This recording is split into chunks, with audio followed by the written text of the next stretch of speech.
The political person में आपका स्वागत है। असदुद्दीन ओवैसी ने बिहार विधानसभा चुनाव के लिए धमाकेदार कैंपेनिंग शुरू कर दी है। अपने प्रचार के पहले ही दिन उन्होंने 3 विधानसभाओं में ज़बरदस्त जनसभाएं की और अपनी पार्टी के हक में माहौल बना दिया। सबसे पहले वो जिस विधानसभा में पहुंचे उसका नाम है गोपालगंज। गोपालगंज ऐसी विधानसभा सीट है जहां से असदुद्दीन ओवैसी की पार्टी के एक बड़े नेता असलम मुखिया की हत्या कर दी गई। असदुद्दीन ओवैसी की पार्टी गोपालगंज में पहले चुनाव नहीं लड़ती थी, 2020 का भी नहीं लड़ा था, लेकिन 2022 में जब यहाँ उपचुनाव हुआ तो असदुद्दीन ओवैसी ने अपनी पार्टी के नेता असलम मुखिया को भरोसा जताकर मैदान में भेजा और असलम मुखिया ने भी ज़बरदस्त परफॉर्मेंस के साथ तीसरा स्थान हासिल किया था। तीसरे नंबर पर आकर आरजेडी का खेल एकदम बिगाड़ दिया था और असदुद्दीन ओवैसी ने अपनी मजबूत मौजूदगी दर्ज करवाई थी। यहाँ सीट की बात करें तो 2005 से लेकर अब तक यहाँ बीजेपी का कब्जा रहा है इस सीट पर और बीजेपी के सुभाष सिंह यहाँ से विधायक बनते रहे। फिर उनका देहांत हो गया। 2022 में उस पर उपचुनाव हुआ और उनकी पत्नी कुसुम देवी को टिकट मिला। कुसुम देवी वहाँ से विधायक चुनी गई। वर्तमान विधायक कुसुम देवी ही हैं। गोपालगंज में अगर आबादी की बात करें तो 17 से 18% यहाँ मुसलमान रहते हैं और असदुद्दीन ओवैसी के जो पार्टी के नेता थे असलम मुखिया, वो यहाँ ज़मीनी पकड़ रखा करते थे। उनकी न सिर्फ मुसलमानों में बल्कि गरीब तबके में, मजलूम तबके में, जो पिछड़े अति पिछड़े हैं, वहाँ पर भी अच्छी पकड़ थी और असलम मुखिया को अच्छे खासे वोट भी मिले थे। उन्होंने आरजेडी को यहाँ से हरा दिया था। अब असलम मुखिया की हत्या कर दी गई तो असदुद्दीन ओवैसी ने अपने उसी वफादार सिपाही के बेटे यानी अनस मुखिया को मैदान में उतारा है और पहली जनसभा अपनी जो प्रचार की वो उसी की खराज अकीदत के लिए असदुद्दीन ओवैसी ने शुरुआत की।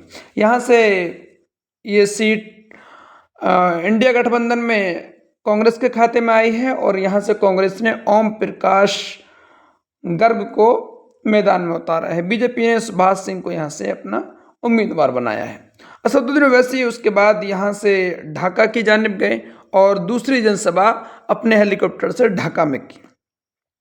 ढाका एक ऐसा इलाका है जो सीमांचल से बाहर है। असदुद्दीन ओवैसी की पार्टी सीमांचल में ही मानी जाती है, लेकिन इस बार असदुद्दीन ओवैसी ने सीमांचल से बाहर निकलकर भी मजबूत मौजूदगी दर्ज कराने की ठान ली है। यहाँ बात करें तो बीजेपी के पवन जायसवाल यहाँ से विधायक हैं और अभी फिर दोबारा बीजेपी ने उन्हीं पर भरोसा जताया है। आरजेडी ने यहाँ से फैसल रहमान को टिकट दिया है और उनको विधायक का उम्मीदवार बनाया है। एआईएम ने यहाँ पर बहुत ही तगड़ा खेला खेल दिया है। तगड़ा खेला ये है कि यहाँ से एक हिंदू कैंडिडेट राणा रणजीत सिंह, इनको अपना कैंडिडेट बना दिया है और सिर्फ कैंडिडेट ही नहीं बनाया है बल्कि पार्टी संगठन में उनको एक बड़ा पद भी दे रखा है। तिरहुट की जो मजलिसी यूनिट है वो उनके सुपुर्द कर दी गई है। राणा रणजीत सिंह को असदुद्दीन ओवैसी ने शिवहर से लोकसभा का चुनाव भी लड़ाया था। बहरहाल उन्हें अच्छे खासे वोट मिले, मगर अब ढाका के रण में राणा रणजीत सिंह असदुद्दीन ओवैसी की पार्टी से उम्मीदवार हैं। असदुद्दीन ओवैसी ने उनके हक में भी वोट मांगा और ज़बरदस्त प्रचार किया।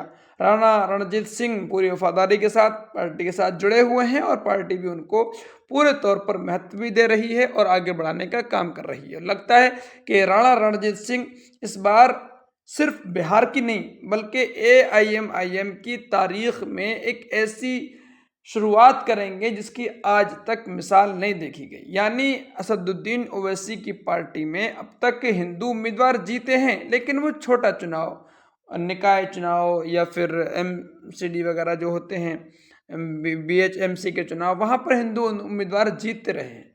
लेकिन विधायक असदुद्दीन ओवैसी टिकट तो देते हैं, वो तेलंगाना में भी हिंदू कैंडिडेट को उतारते हैं, दूसरे सूबों में भी, उत्तर प्रदेश में भी उन्होंने हिंदू कैंडिडेट्स को टिकट दिए, मगर जीत कोई नहीं पाया। मगर इस बार ऐसा होगा कि राणा रणजीत सिंह एआईएम के सिंबल पर एक हिंदू उम्मीदवार विधायक चुनकर जाएंगे और एआईएम पार्टी का चेहरा बनेंगे, सिर्फ बिहार के लिए नहीं बल्कि पूरे देश के लिए।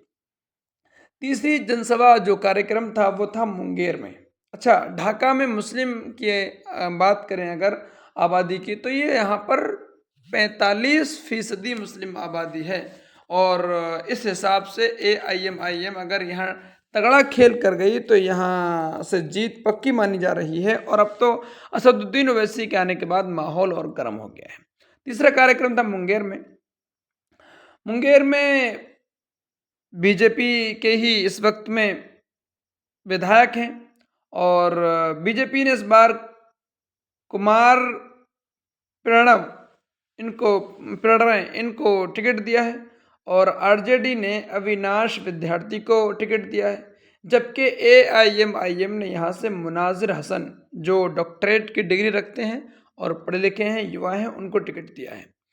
अब मुनाजिर हसन के हक में AIMIM ने पूरा माहौल बनाने की कोशिश की है। असदुद्दीन ओवैसी ने जनसभा करके उनके हक में वोट मांगने का भी प्रयास किया है। यहाँ मुस्लिम आबादी की बात करें तो 18% मुस्लिम आबादी है, लेकिन मुनाजिर हसन और AIMIM दलित, पिछड़ा, अति पिछड़ा, चूँकि इस बार असदुद्दीन ओवैसी के साथ में ASP मतलब चंद्रशेखर आज़ाद भी मिले हुए हैं और स्वामी प्रसाद मौर्य भी गठबंधन में शामिल हैं। गठबंधन बनाया है GDA, ग्रैंड डेमोक्रेटिक अलायंस। अगर यहाँ पर दलित वोट असदुद्दीन ओवैसी को मिलते हैं चंद्रशेखर के चेहरे पर और दूसरे अति पिछड़ा वोट स्वामी प्रसाद मौर्य के समाज के अगर उनके चेहरे पर असदुद्दीन ओवैसी के कैंडिडेट को मिलते हैं तो जीत बड़े आसानी से यहाँ पर पक्की मानी जाती है।